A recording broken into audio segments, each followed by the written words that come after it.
Hello, everybody, and welcome back to Astrology and Beyond. Today with your host, Tatiana, also broadcasting for ANN, Archetypal News Network. And today I would like to talk about eclipses. In particular, the eclipse that is happening tomorrow, October 14th, which is a solar annular eclipse in Libra. And what I'd like to bring to you today is a little bit of the stream of consciousness that I've been perceiving and getting archetypally, obviously from looking at the eclipse chart, but also the nature of the times and in my own life and what I see around me, how this eclipse could be impacting our lives. And let's get something straight. Eclipses happen every year. It's not like, oh, an eclipse is happening. Ah, not necessarily. The eclipse happen every year. Twice a year, we have eclipse season. And this is when the new moons and full moons are close to the nodal, to the nodes, either south node or the north node. So that's when we have the eclipse season. This is essentially new moons and full moons that are like powered by mega amounts of energy. Now, why is this particular eclipse kind of a big deal? It's because of the astrological aspects that are occurring at the same time. Is the way things are looking right now point towards a big shift or transformation, because we have been having these eclipses in Libra. Well, I can tell you a little bit. Let me look at my data. So eclipses in Libra happened so the last solar eclipse in Libra happened in October, on October 3rd, 2005. So if you go back to 2005, you would go, okay, what was happening during that time of my life, right? There was a lunar eclipse in Aries, so we're talking about the nodal axis, on October 17th of 2005. So those were the two eclipses back in 2005. So think about what was that about for you, that time, that period of time, October 2005. And then the other two eclipses in the Libra axis, nodal axis, were March 14th, 2006, and a solar eclipse. Then the solar eclipse was in Virgo, September 22nd of 2006. So basically the eclipse season of 2005, 2006 was the time that could potentially resemble some of the themes that are going to be operating this time around. However, this time around, as we know, everything is like a spiral that is always evolving. There are new things added. There's more information, and this is why this particular eclipse it's very potent. So let's talk a little bit about what an eclipse is, so we're aware of what is that. So I'm going to share my screen. Let me see. Here it is. So an eclipse is essentially this particular solar eclipse. I'm going to talk about a solar eclipse is when the moon gets in between the earth and the sun. So the sun rays are essentially blocked by the moon. This particular eclipse is an annular solar eclipse, and that means, and the moon, it's the furthest away from Earth possible. So there is a little bit of a ring of fire around it, or like a glow around around the blocked sun, essentially. So this is what is happening. This is a solar eclipse. So what it looks like in the chart, it's a new moon. As you can tell, it's a conjunction of the sun and the moon. So it is a new moon. And like I said before, it's when these new moons or full moons happen near the node. So you see here is the south node in Libra, and at 21 degrees is the new moon. The south node is at 24 degrees of Libra. Eclipses are considered eclipses 16 degrees from the nodes. It's an eclipse. So that's when you have partial or total eclipses. When the closest the event happens to the nodes, the more it would be considered a total. The furthest is partial. So, well, this is just like the technical information now, getting that out of the way. So you understand, oh, this is what's happening. Especially if you're new to astrology and you don't understand much, at least I'm giving you a little bit of an overview of what an eclipse is. Now, why is this eclipse a little bit of a big deal? It's also because it has these inconjuncts of Neptune and Uranus. You see this green line that points like this, like an arrow. This is called a yod, or the finger of God pointing. So what is this pointing to? To the eclipse itself, which means that we need to look at something that it's very, very, very prominent. And this is more than a personal thing, it's an evolutionary force. The transpersonal planets, Uranus and Neptune and Uranus, move the consciousness, move the collective consciousness, more so at a general level of evolution than at a small personal ego level of evolution. So we might feel that whatever is being asked of us at this time is so that bigger forces can come through. Now, what is tricky with these inconjuncts or these yods is the adjustment to the energies of these outer planets.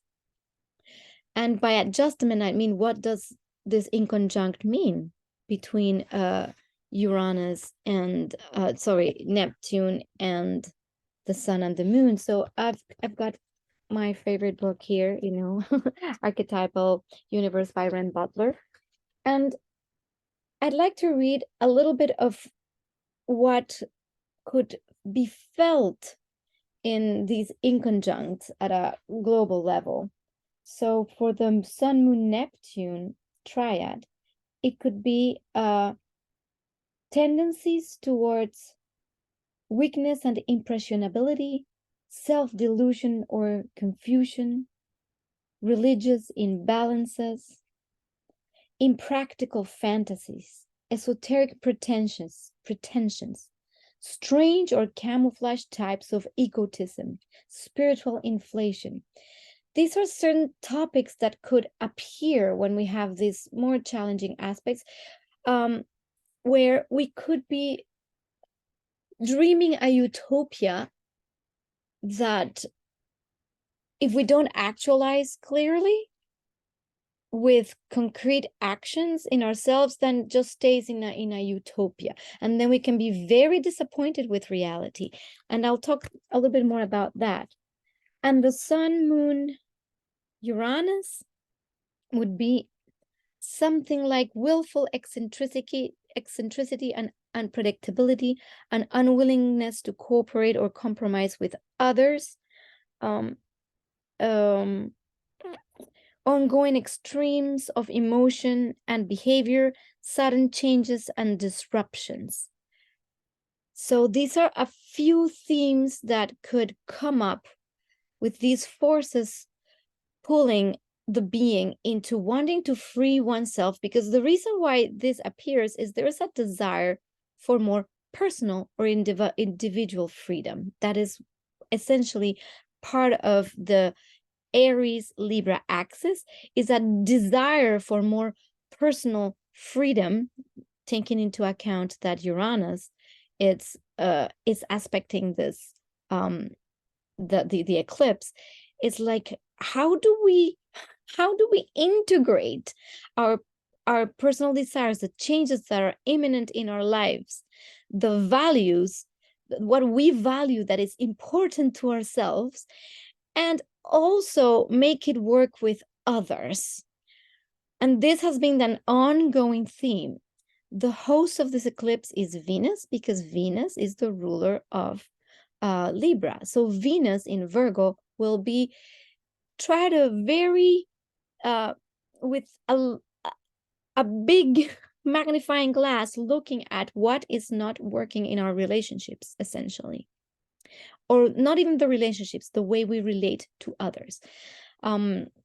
There is something kind of important as well. It's not to be caught again in the delusion of a utopian reality, but be very grounded in what we need, what actions we need to take to be truly spiritual beings, which is here now, confronting what we need to confronting the elephants in the room, because sometimes there's elephants in the room and we're like, la, la, la, la, la, not there. I'm not seeing the elephant, not there. And the idea here is, okay, if we have strain in relationships, if we've been dealing with conflict, and if we have difficulties with any kind of relationships, Libra is about the harmony. It's about finding harmony in relationships. And if we have been doing relationships inharmoniously, this is the time where this eclipse is asking us to look at that, and look at that with a magnifying glass and say, these patterns or behaviors of possibly the shadow side of Libra, which is people pleasing, which is not being very, not finding definition in what it's important to the self, or being caught up in everybody else's ideas of you, and be indecisive. That's all shadow of Libra. Indecision, people pleasing, too much also some at certain layers it could be also being too superficial, and also the imbalance, which is interesting because Libra, the shadow of Libra, is also where there is imbalance. Libra is always trying to find balance, and Venus, its host, is always trying to find grace, beauty, harmony. Is bringing in that energy that is that wants to create fairness as well. Libra is about fairness. It's about equality, fairness, equal opportunity, and justice. So all these themes that could include legal issues for some of you will be coming up for review very strongly. And the South Node means that these are things that we really need to look at and let go of. So if we have been doing relationships, either this could be two ways of looking at it.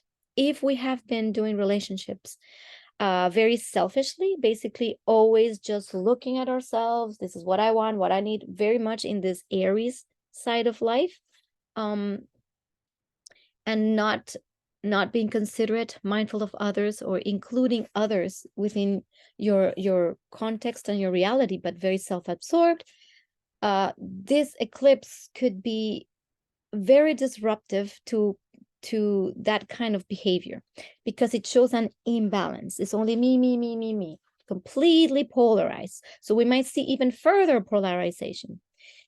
And conversely, if you've been only focusing on others and you never take stock of what is really truly important for you, what could happen is that the imbalance gets shown as well. Like, look, you have been only people pleasing and not looking at what's truly important to your essence and your being. So that imbalance will always be will also be shown. What happens also in eclipses at a more philosophical level? Eclipses are like portals of energy. And I had my spiritual mentor, Laura, who is an amazing being and channeler. She gave me a beautiful analogy. Imagine there is a dam, and the water is going to be let out in massive amounts, massive. So during an eclipse, it is energetically, it is advised to not to be more centered and aware of the self than trying to initiate new things right away in your energy, do rituals or anything that is like, you know, like, oh, there's a portal, therefore let's do all this intention setting on the portal. It's not a good idea, because the energy, it's a new influx of energy. So if we're doing there, it's like standing right there where the water is about to hit, and then you can be just swept in all kinds of directions. What would be important is to be on the sidelines, wait until the eclipse passes before taking any actions, either with your energy, with people. The other thing that can happen in eclipses, and this is from an astrological perspective, and it's that when the light of the sun is blocked, it's the metaphor that the light of consciousness has been temporarily disconnected. So there is a switch, it disconnects, and the light of consciousness of the divine is temporarily disconnected. So what we see is just all the darkness, all the disconnection that we can have. Basically, all our patterns, things might surface, all the shadow surface. So we're left alone in the dark for the spirit of time with no consciousness. So what happens when we're not aware of this? We might just act very impulsively, or and we're seeing this in the world already, you know, with the previous new moons, full moons, and during the spirit of time, the early weeks of October, we have seen in the world such horrors, to say the least. You know, what with things happening in Israel and all the conflict over there. We'll still have the war in Ukraine. Like, there's so much disruption in the world, and we could go on and on and on about all the conflict. And this is again conflict, the people against people. This eclipse will only highlight that more. What happens when people against people just keep being against, and there's no way to resolve, and there's no movement forward to resolve? Then we have complete disharmony, and we can have breakups, disruption, maybe unnecessary or maybe necessary, again, readjustments to get the balance back. And before we can get that balance back, we need to see what is causing the imbalance. And this is what this eclipse is about. We will see all the elephants in the room. And those who want to take action, a concrete action, are the ones who will benefit mostly of what the eclipse is asking. What's on the other side of the eclipse is the potential for harmony, is the immense potential to find new solutions for our relatability with one another. And what is very important is to understand that being caught in our own ways too much, the Aries polarity, without any consideration also for others, it's not going to create any movement forward. So I did this beautiful workshop of coping mechanisms last week, almost like pre-eclipse, to understand what are my coping mechanisms, and what is the coping mechanisms of the people around me, so we can see each other better. And this fabulous psychologist, her name is Carolyn, and I love her to pieces. She's amazing, Dr. Carolyn Nesbitt. She brought forward some material that was very interesting, where we looked at self, other, and context. Why am I bringing all this up? Because this is exactly what this eclipse is about. Look at yourself. What are your essential needs or intrinsic needs of your soul, of your being? Not necessarily your ego needs that are delusions, right? For a lack of a better word, is what we believe reality to be. But our soul needs, when you connect to your essence, you will find that your essence has a purpose here. First, so self. Then we look at other. When we're able to see the other and not be completely self-absorbed in our own essence, this is what I want, what I need, and this is me, and this is could be closely related to narcissism, because a narcissist would only probably see themselves, and it's not like a bad thing. I'm not trying to say that that is a bad thing. I'm trying to say that that exists as a way of existing, of coping, or of being. Is I only see myself. I can't see others. I can't relate too much to the context. I just see myself. And therefore, there is not a true connection to what others could be feeling, needing, or wanting.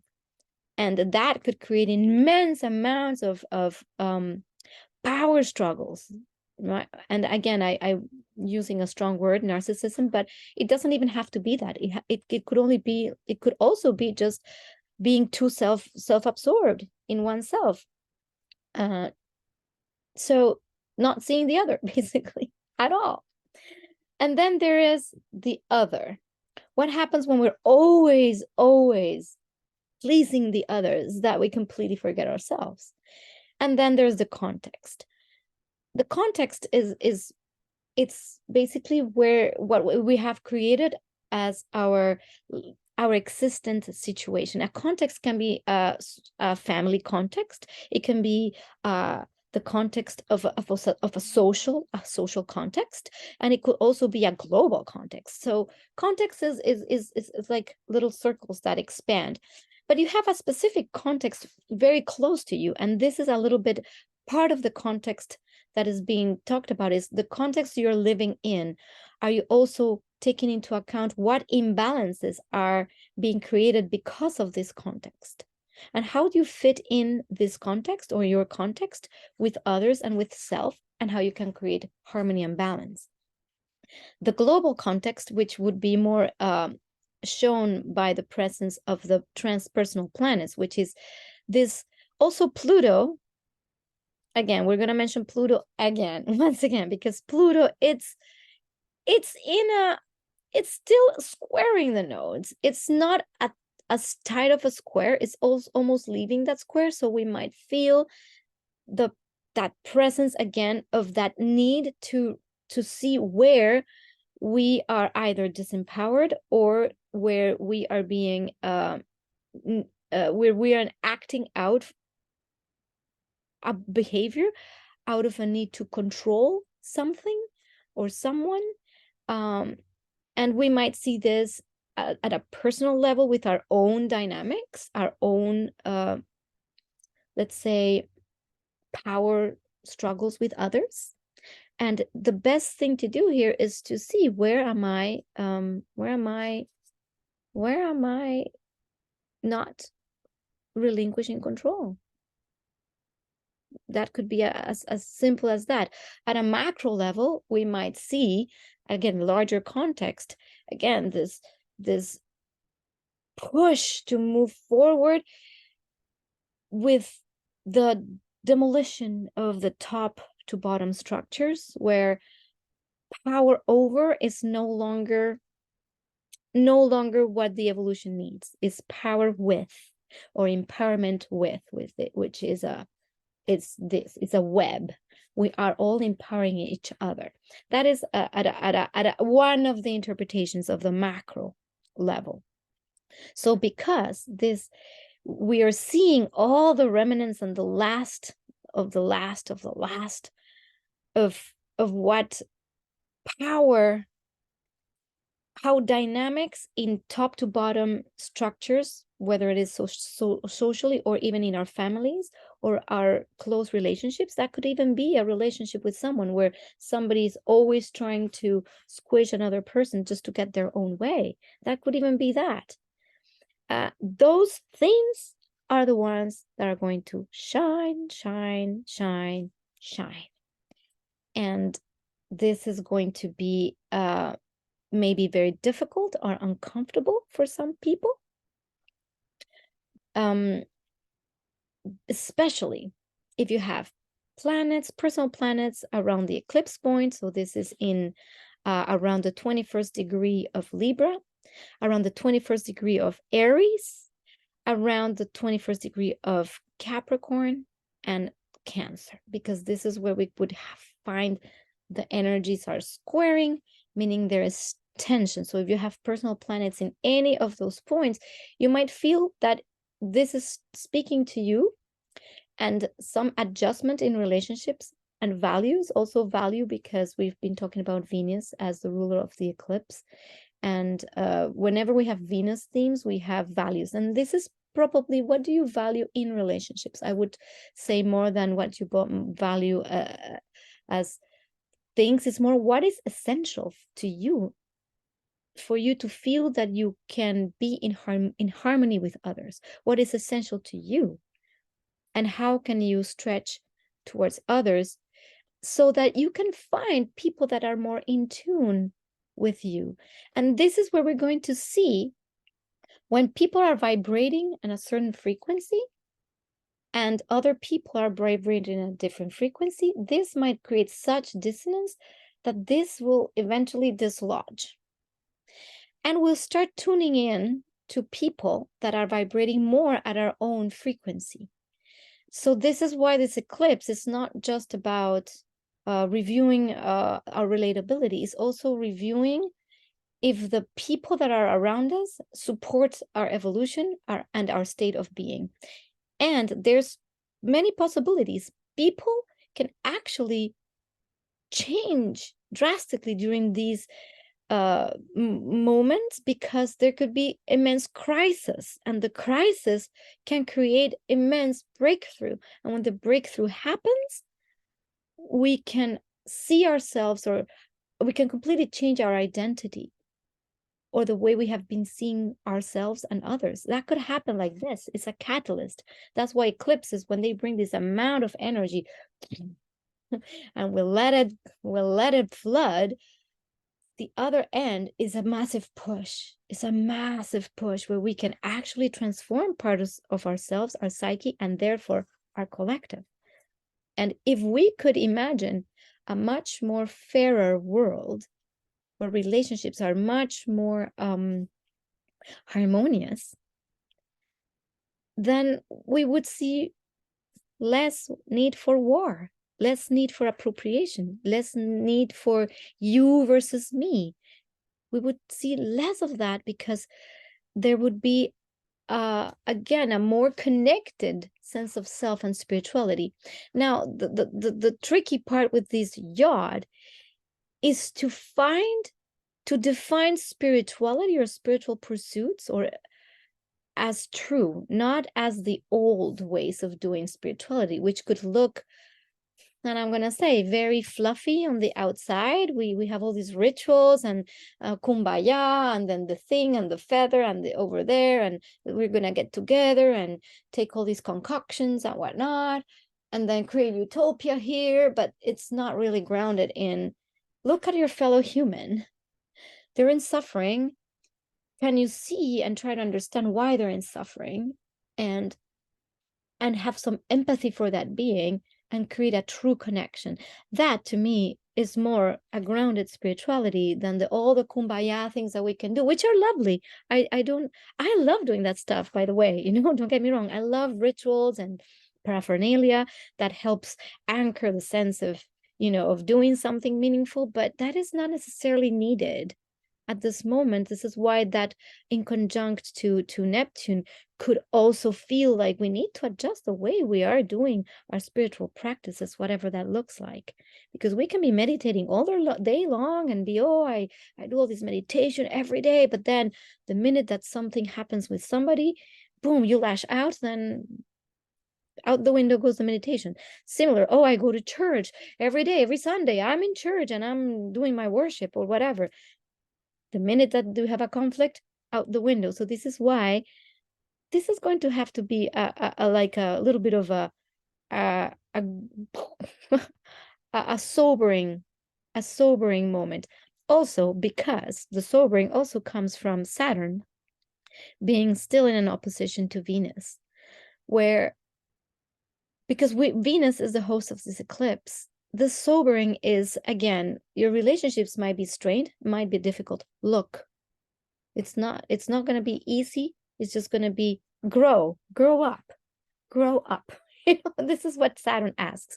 Be committed to growing up and seeing relationships. And that the beauty of this aspect is that when we do take accountability for how we are relating to others, not by blaming them or pointing fingers, but by how we behave in our relationships, and we take stock of that, what happens is that the new connections that get created could be very long lasting. This is what Saturn always brings to the table.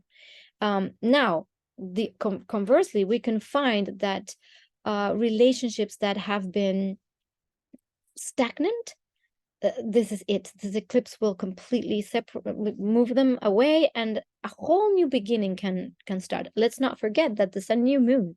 This is a new moon. This eclipse is a solar eclipse, but it's a new moon. So it's like a big beginning.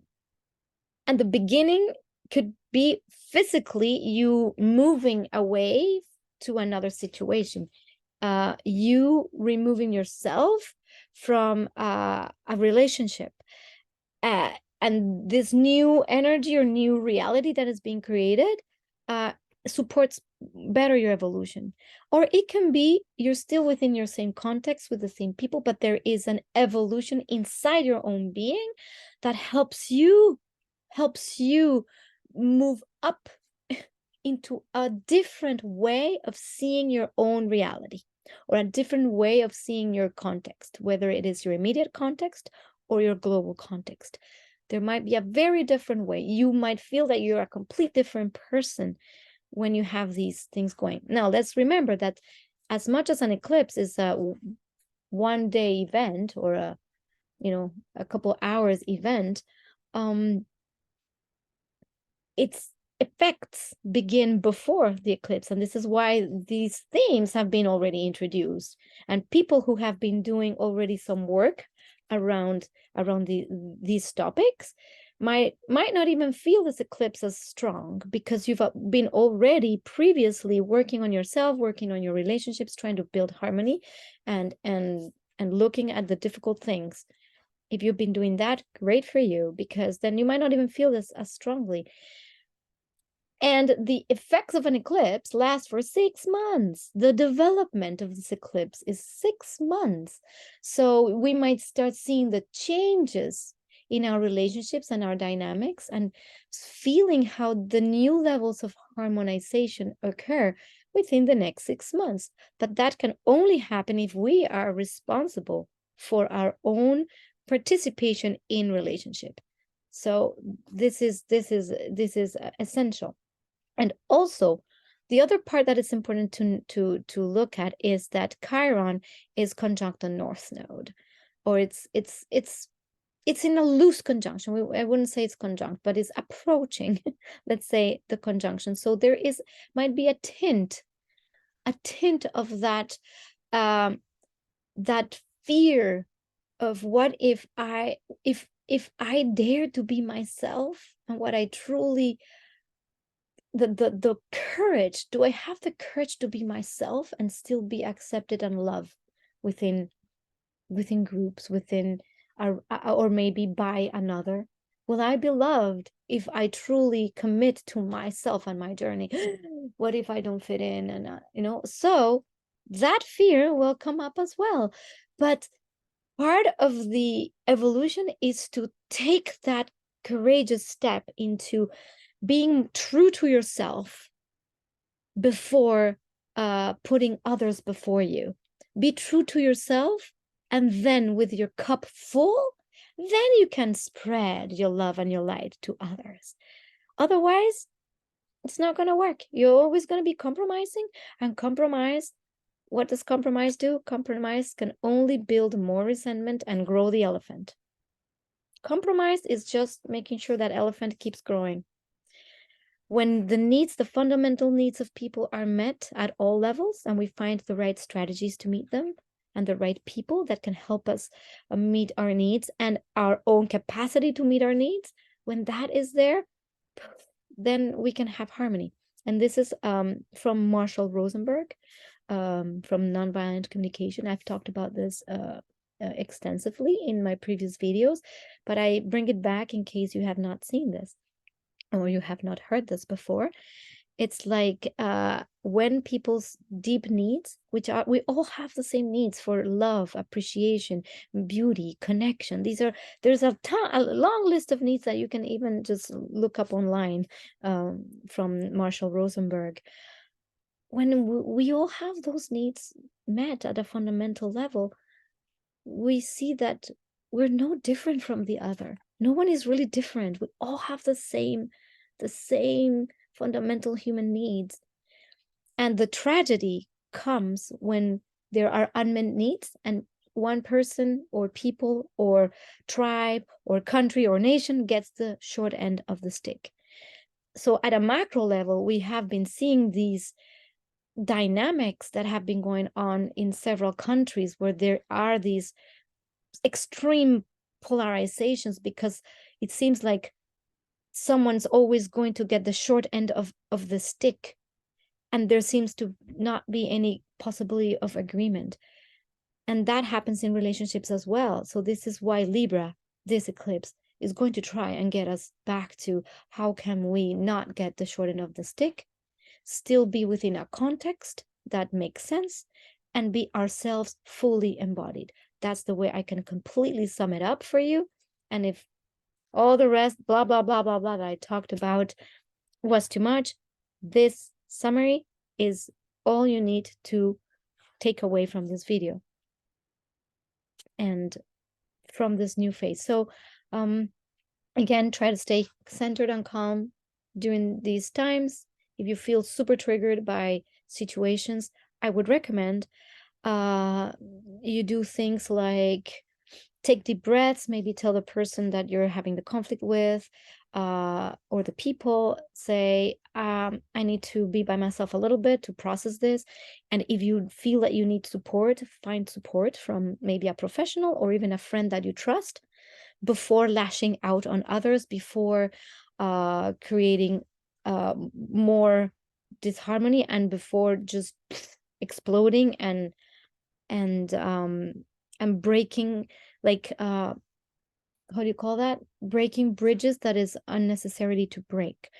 So during these times, which is essentially this weekend, I would say stay as calm, as focused as you can. Do exercises for yourself. What I mean with that is look at yourself more than looking at others, in the sense, don't project too much of yourself on others, because what could happen also during this eclipse is that we receive a lot of projections, from everybody else about what they believe us to be like. So in this case, always come back to yourself. Take the time to analyze, like Venus in Virgo. It's great because it will take out everything that's not needed. It will classify, it will make sure that that you're really valuing what's essential and important. Virgo is about essential things. It's not about lofty and shiny and big, and it's about essential things that make life work. So what's not making life work, this is what you need to be focusing on. Okay, I think I've talked a lot about this eclipse. There's so much more that we could talk about, but this is starting to be really long, and I think you get the gist of it. So please let me know in the comments below how you have been living these past couple weeks coming into this eclipse, and if any of these themes that I'm talking about applies to you, and in what way. Also, because each person has a different area of life where this eclipse will be happening. So because it's in Libra, you might want to look at where your Libra house is in your chart. And that area of life is the area of life where the relationships are being questioned. The people that nourish that area of life, or even the patterns that you have maybe in relationship to yourself. Like there's a myriad of ways of interpreting it depending on what house this falls for you. And so that's more like a specific thing. So if you'd like to know those specifics, please feel free to look down in the description box below, and you can find me and I can help you move through these difficult times, or maybe times of crisis if this is your case. And we can do a reading for you. You'll see all my offerings are below in the description box below. You can find my website, tatianahassan.com. And if you like this video, please feel free to share, like, subscribe. I love you. Thank you for listening, for sticking all the way through this video. That makes my heart really happy. Again, I'm doing a lot of stream of consciousness, not only technique, and whatever I say, if it resonates with you, awesome. And if it doesn't, discard it. That's the way life goes. I love you all, and see you in the next video.